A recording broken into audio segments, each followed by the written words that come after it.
তো বন্ধুরা, তোমরা কেমন আছো? আজকে দাদির কিচেনে পিজার একটা রেসিপি নিয়ে চলে এসেছি তোমাদের সাথে শেয়ার করব বলে। দেখো কি করে পিজাটা তৈরি করছি। রেসিপিটা ভালো লাগলে লাইক, শেয়ার, সাবস্ক্রাইব করে দিও। এখানে 1 কাপ ময়দা নিয়েছি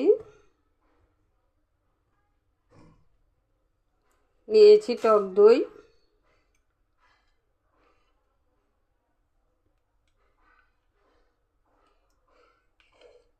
দিয়ে দিলাম 3 চামচ টক দই, সাথে দিয়ে দিচ্ছি চিনি, নুন, বেকিং পাউডার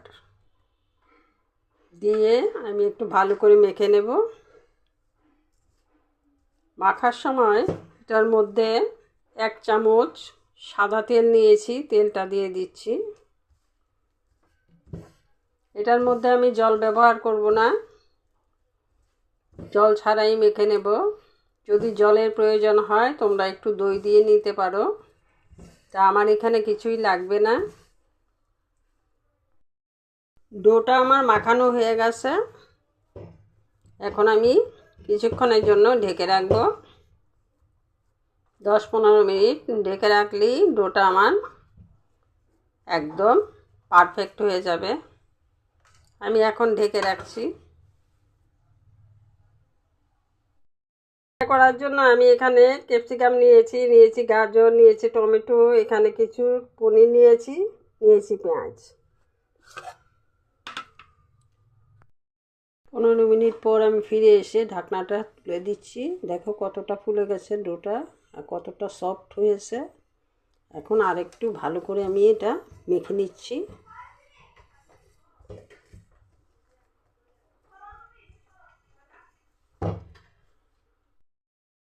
ডোটা আমি গোল করে নিচ্ছি।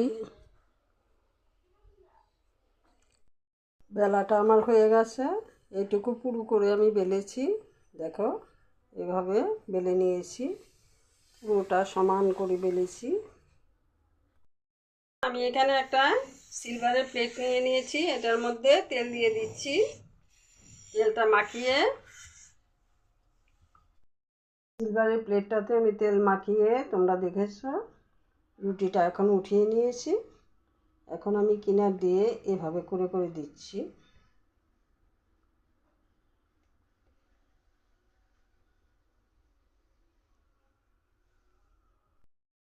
ভেতরটা এভাবে ফুটো করে দিচ্ছি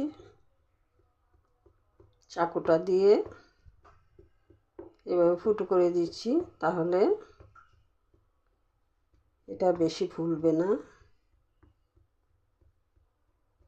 না হয় ফুলে যাবে। সাইডটা আমি একটু সমান করে বটে নিচ্ছি। এভাবে করে সাইডটা আমি বটে নিচ্ছি। সাইডটা আমার বটা হয়ে গেল। এখন এখানেও একটু একটু ফুটো করে দিচ্ছি আমি।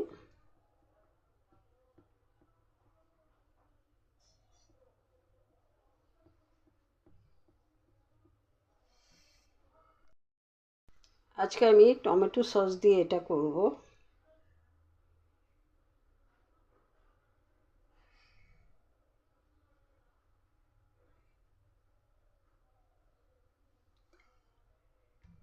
সস নিয়ে নিয়েছি, এখন আমি এটা মাখিয়ে দিচ্ছি।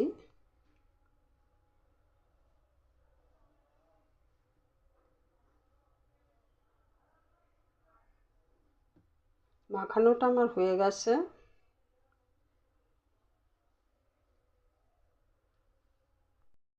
আজকে আমার কাছে মোজেলা চিজটা নেই, তার জন্য আমি স্লাইসটা দিয়েই করছি। স্লাইস চিজটা আমি এভাবে দিয়ে দিচ্ছি।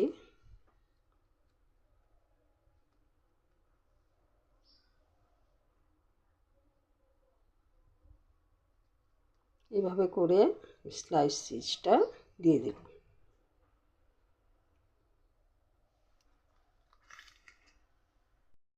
এখন আমি এটাকে সাজিয়ে নিচ্ছি। দিয়ে দিচ্ছি পনির টুকরো করে। আজকে আমি এটা পনির দিয়ে করব। দিয়ে দিচ্ছি গাজর,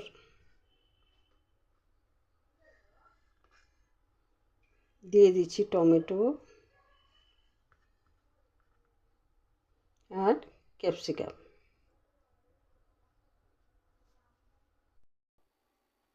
পেঁয়াজটাও দিয়ে দিলাম। আমার হয়ে গেল, দেখো কি সুন্দর করে সাজিয়ে নিয়েছি। এখন স্লাইস করা চিজগুলি আমি এটার মধ্যে দিয়ে দিচ্ছি।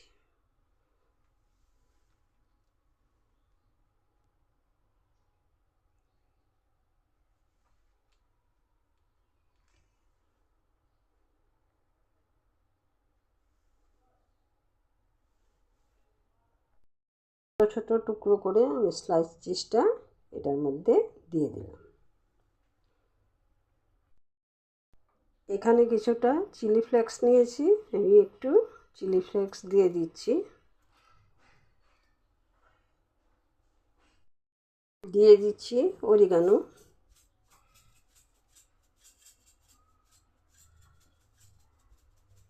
আজকে আমার ঘরে থাকা যা জিনিস ছিল তা দিয়েই আমি এখানে আমুল বাটার নিয়েছি। বাটারটা আমি সাইড দিয়ে একটু লাগিয়ে দেব। তোমরা দুধ দিয়ে চিনি দিয়েও করে নিতে পারো। যদি ঘরে বাটার থাকে বাটার দিয়েও খুব টেস্ট হবে। এভাবে করে বাটারটা লাগিয়ে দিচ্ছি,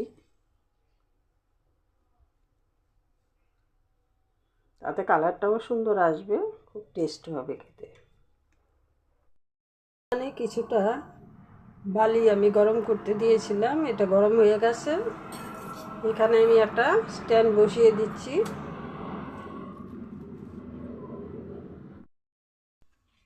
এখন আমি স্ট্যান্ডের উপরে পিজাটা বসিয়ে দিচ্ছি, দিয়ে ঢাকনা দিয়ে দিচ্ছি। পিজাটা বসিয়ে ঢাকনা দিয়ে দিলাম। এখন আমি উনুনে আঁচটা একটু বাড়িয়ে দেব 10 মিনিটের জন্য। 10 মিনিট পর উনুনে আঁচটা লো করে দেব। 10 মিনিট আমি উনানের আঁচটা বাড়িয়ে দিয়েছিলাম। এখন 10 মিনিট পর ফিরে এসে উনানে আঁচটা একটু কমিয়ে দিচ্ছি। এভাবে তোমরা একটিবার পিজা বানিয়ে খেয়ে দেখো। পনিরটা আমি ঘরেই তৈরি করেছি, ঘরে তৈরি করা পনির দিয়ে আজকে পিজা তৈরি করলাম। আমার ঘরে যা ছিল সব কিছু দিয়েই আমি পিজাটা তৈরি করেছি। তোমরা ঘরে থাকা জিনিস দিয়ে এভাবে পিজা তৈরি করে খেতে পারবে। 10 মিনিটের জন্য আমি উনুনে আঁচটা কমিয়ে দিয়ে রেখেছিলাম।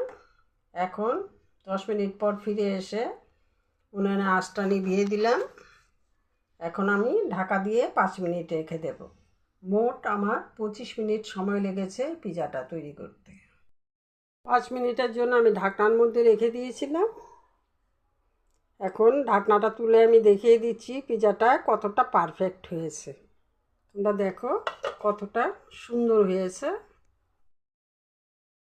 পিজাটা কেটে আমি তোমাদের দেখিয়ে দিলাম পিজাটা কতটা সুন্দর হয়েছে। এভাবে করে তোমরা খাবে। আজকের রেসিপিটা এখানেই শেষ করছি।